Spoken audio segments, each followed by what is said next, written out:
प्रदेश में महाकुंभ शुरू हो गया है। प्रयागराज की धरती पर ये ऐतिहासिक आयोजन में करोड़ों लोग पहुंच रहे हैं और अब तक 7 करोड़ लोग वहां जा चुके हैं।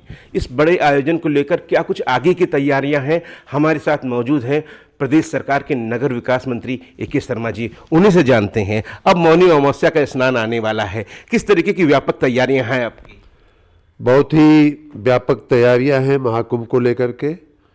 जैसा कि आपने पिछले दिनों देखा भी होगा, सुना होगा, आप स्वयं मीडिया के मित्रों ने इस बात को कहा भी है कि इस बार का जो महाकुंभ हुआ है या हो रहा है वो अभी तक के सभी ऐसे आयोजनों से भव्य है, दिव्य है, सुंदर है, स्वच्छ है और सुव्यवस्थित है। एक अनुमान के अनुसार जो पहले दिन जो पौष पूर्णिमा का जो स्नान हुआ था उसमें लगभग 2 करोड़ के आसपास लोगों ने स्नान किया।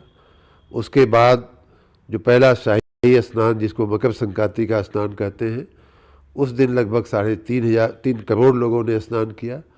और उसके बाद के जो 2 दिन बीते हैं, 15 तारीख और 16 तारीख, उसमें भी लगभग एवरेज 1 करोड़ लोग स्नान कर रहे हैं। जैसा आपने कहा कि कुल लगभग 7 करोड़ लोगों ने अभी तक स्नान किया है। और हर व्यक्ति का जो रिएक्शन आ रहा है, जो फीडबैक आ रहा है, चाहे महिला हो, चाहे पुरुष हो, चाहे बच्चा हो, चाहे बुजुर्ग हो, चाहे देसी हो या विदेशी हो, सभी का ये कहना है कि वाह क्या महाकुंभ की तैयारियां हैं, क्या आयोजन है, क्या व्यवस्थाएं हैं। साफ़ सफाई को विशेष करके लोग प्रशंसा कर रहे हैं उसकी। यहाँ तक कि आपके मीडिया से ही हमें भी वो फ़ोटो मिली जिसको मैंने बाद में ट्वीट भी किया एबीपी न्यूज़ का, कि एक व्यक्ति एक सफाई महिला कर्मी का पैर छू रहा है आपकी सेवा को देखते हुए, उनकी स्वच्छता का काम को देखते हुए। इतना स्वच्छता है हर तरफ, उस काम को देखते हुए। तो ये अब सर्वविदित हो गया है और सर्व जग जाहिर हो गया है कि इस बार का महाकुंभ सबसे अभी तक के भव्यतम और दिव्यतम कुंभ के आयोजनों में है। और बहुत बड़ी संख्या में श्रद्धालु आकर के अब उस अमृतमय जल का पान कर रहे हैं, अमृतमय जल में स्नान कर रहे हैं। जो कहा गया है हमारे पुराणों में कि माघ मकर गति रवि जब होई, तीरथ पते आओ सब कोई, देव धनुज किन्नर नर नारी, सादर मज्जहि सकल त्रिवेणी। देव धनुज किन्नर नर श्रेणी, सादर मज्जहि सकल त्रिवेणी, ये चौपाई है। तो उसको सार्थक करते हुए, उसको सच करते हुए हमारे देश की बहुतायत जनता, मैं जिससे भी मिल रहा हूँ, या तो वो जा कर के आया है, या तो अपनी प्लान बना चुका है, या प्लान बनाने की प्रक्रिया में है। और ऐसे ही नहीं, विदेशों से भी लोग तारीफ कर रहे हैं इस कुंभ के आयोजन की। तमाम सारी बड़ी संख्या में इस बार विदेशी भी वहाँ पर पहुँचे हुए हैं। विदेशी भी बहुत बड़ी संख्या में पहुँचे हैं और हर विदेशी के मुंह से, उसकी बॉडी लैंग्वेज से एक ही बात आ रही है कि कितना दिव्य, कितना अच्छा आध्यात्मिक अनुभव है, कितनी अच्छी वहाँ फिजिकल व्यवस्थाएं हैं, कितनी अच्छी सफाई है, साफ़ सफाई है, पीने के पानी की व्यवस्था, शौचालय की व्यवस्था, हर चीज़ को देख कर के वो दंग है कि इतनी बड़ी संख्या को कैसे भारत की सरकार माननीय मोदी जी के नेतृत्व में, कैसे उत्तर प्रदेश सरकार माननीय योगी जी के नेतृत्व में, कैसे हमारे सभी विभाग जो हैं, नगर विकास विभाग, मेला प्राधिकरण, कैसे इसको व्यवस्था को चला रहे हैं, वो सभी आश्चर्यचकित हैं। और सुखद आश्चर्य सबको हो रहा है कि इतनी अच्छी व्यवस्था कैसे हो पा रही है। दूसरा अमृत स्नान आने को है, मौनी अमावस्या, माना यह जाता है बहुत बड़ी भीड़ वहाँ पर आएगी। देखिए, मौनी अमावस्या में हर बार का अनुभव यही है कि हर उसके पहले के स्नान से ज़्यादा भीड़ आती है। इस बार और भी अप्रत्याशित भीड़ आने की संभावना है। हम सब उसी दिशा में तैयारी कर रहे हैं। एक और बात मैं आपको बता दूं कि इस मेले में जो कभी नहीं हुआ, ऐसी कई सारी व्यवस्थाएं की गई हैं जो इतनी बड़ी भीड़ को भी नियंत्रित कर रखने में, या अनुशासित रखने में, या सुव्यवस्थित रखने में, उसमें हम लोगों ने टेक्नोलॉजी का बहुत अच्छा उपयोग किया है। आपको जानकारी पहले भी दी गई है कि एआई पावर्ड कैमरे, लगभग 2700 कैमरे लगाए गए हैं। ड्रोन की हम लोग सेवा ले रहे हैं, ड्रोन माउंटेड कैमरे भी सैकड़ों की संख्या में लगाए गए हैं। हमारे बिजली के खंभों पे आपको हमने जानकारी दी थी मीडिया को, बिजली के खंभों को जीआईएस मैपिंग करके उसकी QR कोडिंग लगाई गई है। हर खंभे को एक अलग नंबर दिया गया है, हर खंभे पे QR कोड लगाया गया है, जिसको स्कैन करके या खंभे का नंबर आप बता करके अपनी वहाँ की लोकेशन, अपनी वहाँ की बहुत भौगोलिक स्थिति जान सकते हैं। वाटर ATMs लगाए गए हैं, सैकड़ों 250 से ज़्यादा वाटर ATMs लगाए गए हैं। लगभग 58,000 पानी के टैप लगाए गए हैं लोगों को पानी की आवश्यकता की पूर्ति करने के लिए। लगभग 1.5 लाख से ऊपर शौचालयों का निर्माण किया गया है। हजारों की संख्या में टेंट वहाँ लगाए गए हैं, चाहे वो सरकारी हो, चाहे प्राइवेट हो, चाहे पंडाल हो, चाहे अखाड़ों के पंडाल हो। ये सभी बहुत ही व्यापक, बहुत ही व्यवस्थित सारी व्यवस्थाएं की गई हैं और मैं आशा रखता हूँ कि बहुत बड़ी संख्या में श्रद्धालु मौनी अमावस्या पे आएंगे। और उन सब के लिए मैं आश्वस्त उनको करना चाहता हूँ कि आप सबकी व्यवस्था के लिए, सुरक्षा के लिए आपका सुव्यवस्थित वहाँ का रुकना, स्नान करना, चाहे महिला हो चाहे पुरुष हो, हर व्यक्ति की सुरक्षा और व्यवस्था के लिए वहाँ इंतजाम किया गया है। विपक्ष के द्वारा खासतौर से समाजवादी पार्टी के मुखिया अखिलेश यादव के द्वारा वहाँ की व्यवस्थाओं को लेकर, वहाँ के आंकड़ों को लेकर सवाल कुछ उठाए गए हैं, क्या कहना चाहेंगे उनसे? देखिए, माननीय अखिलेश जी को ये पता नहीं कहाँ से एक बीमारी चल रही है पिछले कुछ दिनों से कि महाकुंभ को लेकर के रोज़ कुछ न कुछ उनका सवाल खड़ा करते रहते हैं। मुझे याद है कि शुरुआत में उनका आया था, लगभग 20 दिन पहले उन्होंने ट्वीट किया था कि बिजली के खंभे लगे हैं, तार नहीं लगे हैं। मुझे कहने में कोई गुरेज नहीं है कि माननीय अखिलेश जी मुख्यमंत्री रहे हैं। सबको मालूम है कि मेले का क्षेत्र जैसे जैसे बढ़ता है, जैसे जैसे सेक्टर्स बनते हैं, जैसे जैसे पंडाल लगते हैं, टेंट लगते हैं, वैसे वैसे खंभे लगाए जाते हैं और खंभे लगते हैं तो तार भी आते हैं, तार आते हैं तो बिजली आती है। एक प्रक्रिया है। अब कोई महीना पहले का फ़ोटो कहीं खुले खंभे का डाल के बोले कि व्यवस्था नहीं है तो ये बड़ी हास्यास्पद स्थिति है। उसी प्रकार पॉन्टून ब्रिज के बारे में उन्होंने, जब पॉन्टून ब्रिज तैयार हो रहे थे उस समय की फ़ोटो डाल के उन्होंने कहा था कि अभी तैयारी नहीं है। अब कह रहे हैं कि ट्रेनें खाली आ रही हैं, पैसेंजर नहीं है। मैं उन्हें कहना चाहूँगा कि आपके नेतृत्व में 2013 में भी महाकुंभ हुआ था। यही महाकुंभ जो हर 12 साल पे होता है, 2013 में भी हुआ था। ठीक 12 साल पहले जाएं तो 2013 में उनकी सरकार थी और उसके तब की व्यवस्था आज की व्यवस्था में ज़मीन आसमान का फ़र्क है। मैं माननीय अखिलेश जी को एक शेर के माध्यम से मैं कहना चाहूँगा कि आईना जब भी उठाया करो, पहले देखो फिर दिखाया करो। तो ये 2013 में मैं स्वयं भी उस महाकुंभ का साक्षी रहा हूँ। एक अधिकारी के रूप में मैंने वहाँ के, चूँकि मैं प्रयाग से जुड़ा रहा हूँ तो हर कुंभ मैंने देखने की कोशिश की है, अटेंड करने की कोशिश की है। 2013 में भी गया था और तब की व्यवस्था में आमूल और अब की में आमूल चूल परिवर्तन है।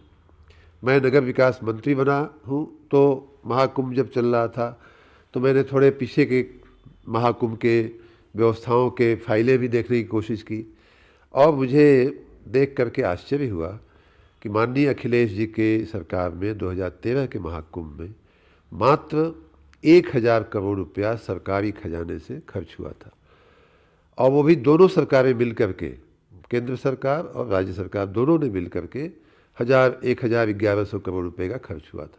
उसमें भी आपको जान करके और भी आघात लगेगा कि लगभग 1,100 करोड़ रुपया तो केंद्र सरकार ने ही दे दिया था और एक ऑडिट का पूरा एक फाइल चल रही है। एक ऑडिट का ये कमेंट भी आया है कि उस समय की राज्य सरकार ने केंद्र से आया हुआ पैसा भी बचा लिया, अपना पैसा तो खर्च नहीं ही किया, केंद्र से आया हुआ पैसा भी बचा लिया और उसकी जगह पे इस बार राज्य सरकार ने लगभग 7,000 करोड़ रुपए खर्च किए हैं अपने खजाने से, जिसमें आप देख सकते हैं कि पहले घाट नहीं होते थे उनके समय में। 2013 में तो घाट थे ही नहीं, बाद में 19 में कुछ घाट बने, आज 9 घाट बन करके तैयार हैं और लोगों की सेवा में अर्पित है। गंगा नदी पे पूरा रिवर फ्रंट बना है। हमारे जो अरेल का जो क्षेत्र है पूरा रिवर फ्रंट बनाया गया है। ये सारी व्यवस्थाएं जो हैं हर क्रॉसिंग पे फ्लाईओवर बन करके तैयार है। 7,000 करोड़ राज्य सरकार का और लगभग 7-8 हज़ार करोड़ रुपया माननीय प्रधानमंत्री जी के नेतृत्व में केंद्र सरकार के विभागों ने खर्च किया है। जैसे रेलवे है, नया बढ़िया रेलवे स्टेशन बनाना, बढ़िया एयरपोर्ट बनाना, बढ़िया नेशनल हाईवे का चौड़ीकरण करना, नया ब्रिज बनाने का, ये सारे के सारे काम लगभग मिल करके केंद्र और राज्य का 15,000 करोड़ रुपया खर्च हुआ है सिर्फ इस महाकुंभ के निमित्त, जो माननीय अखिलेश जी के 1,000 करोड़ का 15 गुना होता है। और उसी प्रकार जो ट्रेनें आ रही हैं वो भी कई गुना चली हैं। इस बार जो 2013 की ट्रेनें थी उसमें मेरा जो अनुमान है कि लगभग 2 गुना 3 गुना की संख्या में ट्रेनों की संख्या बढ़ाई गई है और ट्रेनें भर के आ रही हैं। पूरी जनता 7-7 करोड़ जनता वहाँ आकर के स्नान का लाभ ले रही है। अखिलेश जी का एक और समस्या ये है कि उनको सनातन का कोई भी पर्व जो है वो दिव्य और भव्य अब दिख नहीं रहा है, तो इसलिए हर चीज़ को कमी कम दिखा करके या छोटी मोटी बातों को बड़ी कमी दिखा करके रोज़ कुछ न कुछ उनका आता है। मैं उनको निवेदन करूँगा कि आप स्वयं एक बार कुंभ में आइए, महाकुंभ में आइए और देखिए वहाँ की दिव्यता, वहाँ की भव्यता, वहाँ की व्यवस्था। उसके बाद भी आपका सुझाव वो होगा तो हम हमारे सिर पे हम रखेंगे आपके सुझावों को। आप वरिष्ठ नेता हैं, पूर्व मुख्यमंत्री हैं, लेकिन बिना देखे बिना समझे इस तरह की कमेंटबाजी से पूर्व मुख्यमंत्री जैसे व्यक्ति को बचना चाहिए। महाकुंभ 2025 दुनिया का सबसे बड़ा धार्मिक आयोजन।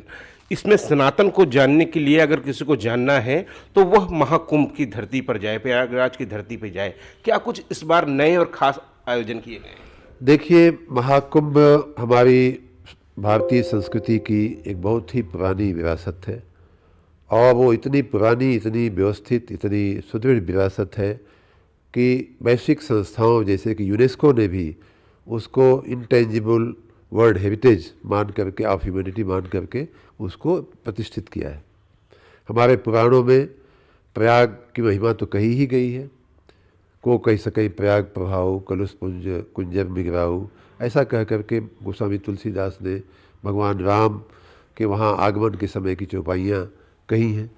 साथ ही हमारे पुराणों में यहाँ तक कहा गया है कि प्रयाग की धरती पे गंगा जमुना का जो संगम होता है, माघ मास में जो माघ मास आता है, जो शुरू हुआ है मकर संक्रांति से और चल रहा है, उसमें ऐसा कहा गया है कि माघ मासे गमिष्यन्ति गंगा जमुन संगमे ब्रह्मा विष्णु महादेव आदित्यादि मरुद्गण। मतलब कि माघ मास से गमिष्यन्ति, माघ मास में आते हैं गंगा जमुना के संगम पर। कौन आते हैं? ब्रह्मा विष्णु महादेव आदित्यादि मरुद्गण। ब्रह्मा विष्णु महादेव आदित्य सभी मरुद्गण सभी लोग आते हैं। तो इतनी इसकी पौराणिक महत्व है। जो समुद्र मंथन के समय की कहानी है कि देवता और दानव में जो लड़ाई हुई अमृत के लिए, उसकी बूंदें छलक के गिरी हैं, उसका अमृत पान करने लोग आते हैं, देवता मनुष्य सभी आते हैं। पूरा विश्व अब तो आने लगा है, आप देख ही रहे हैं। आपने स्वयं कहा कि बहुत बड़ी संख्या में विदेशी नागरिक, विदेशी महिला, विदेशी पुरुष, विदेशी संस्थाएं आ करके, कई संस्थाएं हमको मिल रही हैं जो रिसर्च करने आई हैं कि इतना बड़ा श्रद्धा का, इतना बड़ा संगम, जो दुनिया के देशों की अगर बात करें तो शायद चौथा सबसे बड़ा देश वहाँ बसा हुआ है। 40-45 करोड़ की आबादी जो है वो, मुझे लगता है कि भारत, चीन और अमेरिका के बाद वो सबसे बड़ा देश बन करके महाकुंभ का जो क्षेत्र है, प्रयाग नगर है, वो प्रतिष्ठित हुआ है। तो इतना श्रद्धा का, एक सुर में एक भावना से आ करके, कहीं कोई और उम्मीद नहीं, कहीं कोई एक्सपेक्टेशन नहीं, किसी से कोई शिकायत नहीं, कहीं किसी से झगड़ा नहीं, किसी का शरीर किसी से लड़ जाए तो भी किसी से कोई अनबन नहीं। इस बात को समझ पाना बड़ा मुश्किल है दूसरों के लिए, लेकिन मुझे खुशी है कि पूरा विश्व, पूरा देश इस बात को समझ रहा है और उसी भावना के साथ आध्यात्मिकता का आनंद लेने के लिए, स्पिरिचुअलिटी का की जो पराकाष्ठा होती है, जो साधु संतों की, आज हमने ट्वीट करके कहा भी है कि ये जो है it's a height of spirituality, height of spiritual wisdom, height of human effort, इस सब कुछ का एक संगम कह लें। मानवीय पुरुषार्थ का भी एक बहुत बड़ी ऊंचाई कि हमारे कर्मचारियों ने, हमारे सफाई कर्मियों ने, हमारे नगर कर्मियों ने, मेला कर्मियों ने, सभी विभागों के लोगों ने जो पुरुषार्थ दिखाया है, जो मेहनत किया है रात दिन, और जो कर रहे हैं अभी महीनों तक करेंगे, उसका और टेक्नोलॉजी का, मशीन का जो अद्भुत संगम हुआ है। हज़ारों की संख्या में हम लोगों ने नए 15,000 से ज़्यादा हमारे सफाई कर्मी वहाँ लगे हुए हैं। हज़ारों की संख्या में मशीनें वहाँ हमने लगाई हुई हैं। हमने अलग अपने नगर विकास विभाग, चूँकि हम नोडल विभाग हैं, इसलिए अन्य निकायों से, अन्य निगमों से, कस्बों से भी हमने मशीन और मैन पावर भेजा हुआ है। तो ये एक मानवीय पुरुषार्थ का भी एक बहुत बड़ा उदाहरण है, मशीनी उपयोग का बहुत बड़ा उदाहरण है, तकनीक के डिप्लॉयमेंट का, तकनीक के एप्लीकेशन का एक बहुत बड़ा एग्जाम्पल है। पूरी दुनिया, मैं बताता हूँ, मैं इस बात को कह सकता हूँ कि पूरी दुनिया इस कुंभ के सफल आयोजन से चकित है, और जैसे जैसे हम इसको पूर्णता की ओर ले जाएंगे, तैसे तैसे और भी पूरी दुनिया चकित होगी हमारे इस सफल आयोजन पे। पीएम मोदी ने कहा एकता का महाकुंभ बनेगा। बिल्कुल निश्चित रूप से एकता का महाकुंभ बनेगा। भारत की आस्था का ये द्योतक है, भारत की आस्था का उदाहरण है, और इस आस्था में आप देख सकते हैं कि गरीब हो, अमीर हो, बच्चा हो, बुजुर्ग हो, किसी भी जाति, किसी भी पार्टी का व्यक्ति हो, चाहे वो आदिवासी महिला हो, चाहे दक्षिण भारत की महिला हो।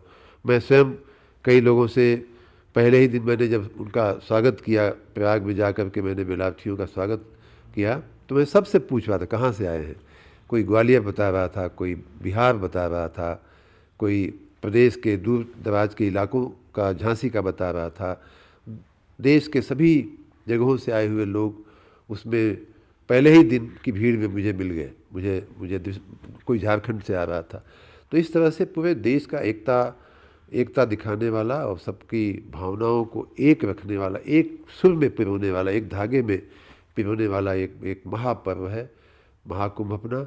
इसमें मैं आपके माध्यम से मैं पूरी दुनिया को एक बार फिर से आमंत्रित करता हूँ, पूरे देश को आमंत्रित करता हूँ, पूरे प्रदेश को आमंत्रित करता हूँ, सभी व्यक्तियों को, सभी महिलाओं को, सभी जाति के लोगों को, सभी धर्म के लोगों को मैं आमंत्रित करता हूँ कि ये भारत के विकसित भारत को भी, हमारी विरासत को दिखाने का तो एक पर्व है ही, हमारे प्राचीन सभ्यता संस्कृति को दिखाने का तो ये अवसर है ही, साथ ही हम जिस प्रकार से उसका व्यवस्थापन कर रहे हैं, उस व्यवस्थापन में भारत की एक सशक्त छवि, भारत की एक आधुनिक छवि देखने और दिखाने का भी एक अवसर है। भारत की जो तकनीकी कैपेसिटी है, टेक्निकल कैपेसिटी है, डिजिटल इंडिया का जो हमारा जो सपना है, वो भी सफल होते हुए आप देख सकते हैं और दूसरों को दिखा सकते हैं। तो ये थे प्रदेश सरकार के वरिष्ठ मंत्री ए.के. शर्मा जी, जो बता रहे थे कि ये महाकुंभ एकता का महाकुंभ बनेगा और इसमें भारत की क्षमताओं को भी प्रदर्शित किया गया है इतने बड़े प्रबंधन करने को लेकर। कैमरामैन विशाल सोनकर के साथ विकास सिंह, डीडी न्यूज़, लखनऊ।